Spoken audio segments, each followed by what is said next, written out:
I'm delighted to be joined this Tuesday night by Froome star James Ollis. How are you doing?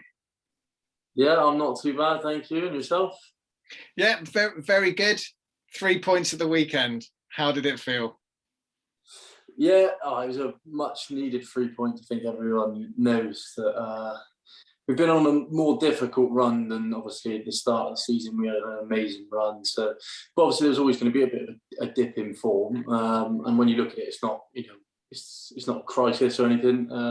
It's just a bit of a dip in form. So obviously with it being a big game, it was important to get like 3 points and to obviously get back onto winning ways and carry on for the promotion push. So yeah, it's a big 3 points, and it was an important win really. So I know you came off the bench in that game, coming on for John. How was it feeling, sort of knowing that it was a really tight game? They were starting to get a little bit in the ascendancy, very windy. What were you feeling? Yeah, it was it was good really, because I think the way the game was going, it still suited us making a sort of a attack-minded change, because they obviously had to commit more, which meant there was sort of more space in behind, which sort of suited with the conditions, like the very windy and stuff.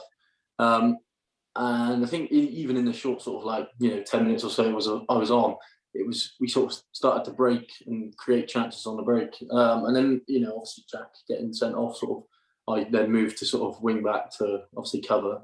But I think that, if we'd have finished with 11, I think we probably would have scored another, to be honest. The way we sort of started to counter in the last few minutes, you could see it sort of coming. There was a few nearly chances, and I think Jack broke into the box once as well. So I think it was sort of coming. So it did suit sort of making that change look quite late on, really. Yeah, I think Jack needs to work on his diving, because I thought it was a penalty, but he just needed to go down sort of like Suarez style. It would have Yeah. I think he still tried to, the honesty in him, he still tried to make the pass, didn't he? So it was kind of yeah. He should have really. sort of gone down without touching the ball, but he sort of he tried to, didn't he? And then ended up not making the pass and then not getting the penalty. So exactly, and I think we've seen that in a few games that's been done to us, where we've been in the ascendancy and people have gone and just made those sort of little decisions, and you think, well, even the last home game where sort of conceded that penalty, it was last one. Yeah, that's exactly it. That game's probably quite similar, really. We were on top in that second half, definitely, against Tottenham, and then they counter-attacked, which they're obviously quite good at, and then they got a penalty. So it's it can go one of two ways. You can either push and then you get an equaliser, or you end up conceding. Really, it's quite often how it goes, isn't it? So I won't make you talk about the sending off, because I don't want you to get into trouble, or someone in the FA sort of watch a video and say, "Oh, this is what Ollis said about it," and end up with some sort of plan. But I do want to comment on the players going to it. My favourite bit, because as you know, I watch these things far too much, and I watch them 20, 30 times like most of the fans will do. But my favourite is still Warren. Warren kind of runs for miles to get there, and then doesn't really know what to do when he gets there, and just kind of turns around, holds his head, and kind of can't just believe it. But was that the general feeling of everyone, of what just happened? Why? Yeah, I think, definitely, because it's sort of, obviously without saying too much, it's the sort of, you couldn't really believe it happening. So it was definitely a case of shock of, I can't believe that's sort of happened.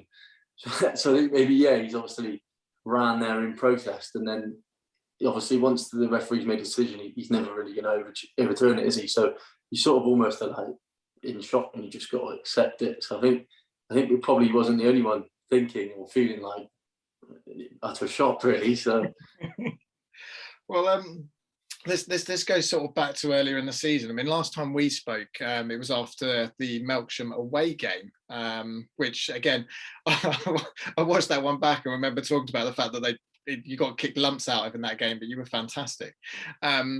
But obviously since then we've gone on to play some other sort of really big games, including sort of playing Melksham again with the sort of Boxing Day ones. But we talked about your past and where you came from, sort of looking at Bath Academy and things like that. I know you were in the starting lineup at the day we went to Bath in the Cup. What were your sort of emotions around that? I know the result wasn't what we wanted, but how did you feel going back? It was good to go back, really, because obviously I've always sort of felt like I got I need to sort of show what I could have done had I maybe had more game time and sort of had a bit more time there in a different way. So it was good to go back and not to be sort of like trying to show off, but just good to sort of for us to beat Oxford in the round before shows what we can do. And I think it was disappointing in the end because not just the result, but the performance we put in wasn't really accurate of how we were playing, especially at the time. So it was quite frustrating in that way. But it was good to go back and sort of show that, like, you know, we're not a million miles away from that standard. So I think obviously, you know, if we get promotion, it's only then one league, and that's the plan. And we showed we could, you know, beat Oxford, who are a good side as well. So it was, yeah, it was good to go back and good to sort of be on the pitch and actually show what I can do. But you know, in terms of performance and result, it wasn't the best day in the end. But that's just football, isn't it? So it's one of them you just sort of hope you can. Yeah, well, let's go back around then, because Oxford, brilliant day, got your goal. How did that feel? Yeah, well, that's exactly it. That was amazing. It was a great result, and the team performance was unbelievable. Really, I think we were so solid because they did attack a lot. They had a lot of the ball, but in terms of what we did, we were hard to break down. And then we scored 2 goals in the first half, which sort of showed how well we were playing. And it was a great day in the end. Obviously, it was a great turnout for the fans as well. And it was just. So it's probably a highlight for us for this season. Definitely, we've beaten them, being 2 leagues above us. So it was a really, really positive day, really good day. I'm gonna have to pause it. Positive highlight of the season so far, yeah. So far. There's been a few, obviously. So that's just one. Absolutely, but yeah, I think one of the things that it's really key to point out is your seemingly love of cup games. 6 goals, 7 games. Is it just something about the magic of cups, or is it just? I seem to be scoring a lot of my goals in the cups at the minute. So I don't know. It just seems to be the way it is. I don't know if there's any difference, or if it is maybe, I don't know. But yeah, it just seems to be I've got quite a few in the cup. So yeah. Is it different when you play in the team, especially at home in cup games? Is there a different feel from the crowd, knowing that there has to be some sort of result, or is it? Or do you not really see much difference? No, there is definitely. For us at home, obviously, we played Mangotsfield in the FA Cup, I think, and Polton as well, both at home. And definitely the Polton game, with it being a bit of a local derby, you know that it's like, especially FA Cup, everyone wants to get as far as you can. Non-league teams, you want to, get as far as you can. So yeah, definitely you do. You always raise your game, especially for like the FA Cup. I think I said it in my last interview with you. Actually, you always end up raising your sort of game for the FA Cup. So yeah, I think there's an element of that. Definitely, like the Oxford game, you know that there's going to be a result, and you can overturn teams that are bigger than you. So it is one of those that you're always maybe a little 10% more up for it than you would be a standard league game maybe. So you mentioned about your scoring in the cup, but actually still going fairly regularly in the league as well. Sort of 1 and 2, still turning those goals over. It's pretty impressive still. Yeah, well, I mean, I have to thank Kane for a few of them. He's set me up a few times with a few tap-ins, really. So I have to thank him. He won't let me forget that. So, but yeah, it's good. I want to have scored more, but I seem to have scored more in the cup. So here's the question, to put a cat amongst the pigeons. If you were in Kane's position in 2 of those goals, would you have passed, or would you? I like to say I would have. I feel like if I didn't, I definitely know about it, because he definitely would be telling me every week that I didn't pass to him. So. Having played up front myself for a little bit, and not this your standard, but I definitely wouldn't have passed. I'd just be smashing it in and celebrating. Well, yeah. See you later, Kane. But that's why I never played at your level. Yeah. So moving on, just looking at the league, obviously now, I know when we talked before, and a number of the players sort of early in the season, it was about performances, about how we were progressing and playing as a team. But now we're entering into that business end of the season. I'm not going to take it from anyone that no one's looking at the table or anything like that. We know that it's tight, and this last weekend swung the needle back a little bit more in our favour. I know we've got a winner game in hand to sort of to go back top, but it's what's the mood like in the camp? Is it now focused? How are you feeling? Yeah, well, I think obviously with the dip in form, it was a bit of. There's obviously generally a bit of like, oh God, because it's the pressure, it's the business end of the season, if you like.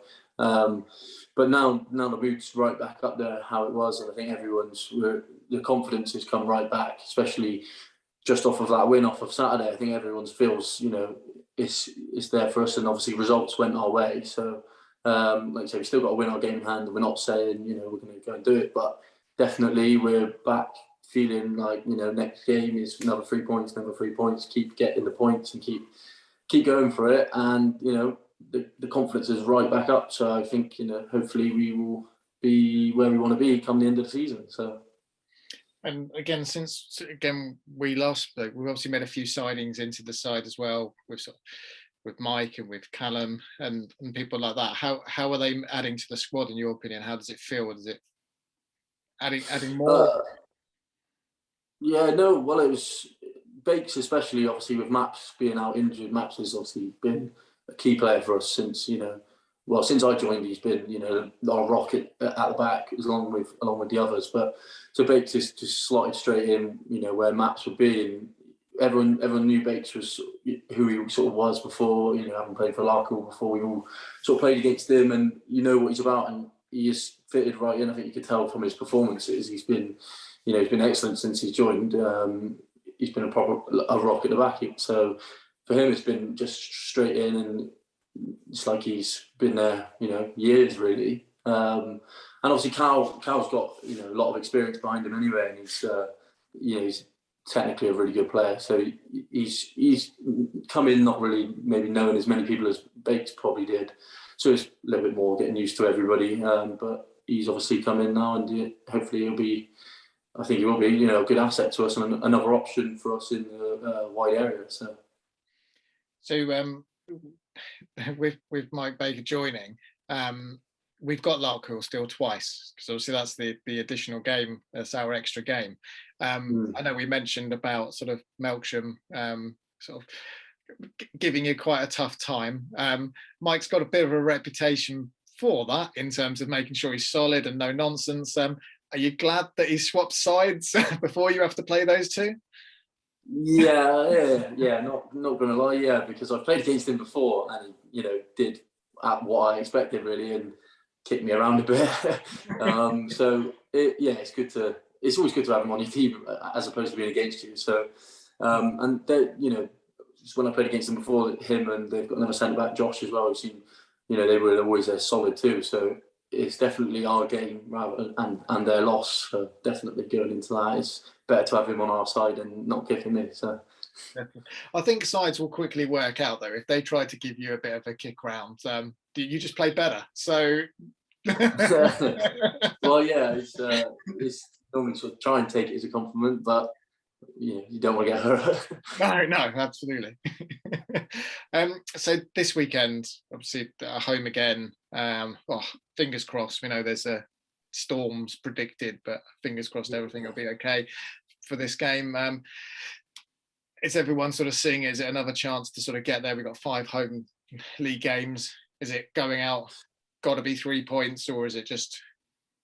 It's just go out business as it has been, but we're definitely, like I said, more confident. So it's another 3 points there to win, and hopefully we will win. We're quite good at. Everyone seems to know we're quite good at home. Really, we love playing at home. The fans are obviously really good to us. So for us, it should be hopefully a good day. 3 points, and then another one ticked off, ready for obviously the end of the season. So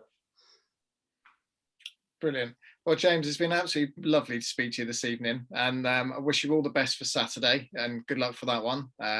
So fingers crossed it's all on, and this storm isn't too bad and doesn't tear down the country. But so good, best of luck for that game, and say hopefully we'll secure another 3 points and keep marching on. Thank you for your time tonight, and I'll speak to you soon. Yeah, thank you very much. Hopefully, I can get a goal now as well. Now that I've had the interview, so Well, someone needs to bring it back because it kind of ended. exactly. I had a Yeah, good so little run, but well, and then I chose that's forward. the I plan. was like, oh. So Well, yeah, that's the plan then. it's the plan, right? So, but you're going to catch up for all the other people. So I think you need to score 4. So just crack on. Okay. Yeah, let's do it. Brilliant. Thanks, James. Thanks for your time. No worries. Thanks, Scott.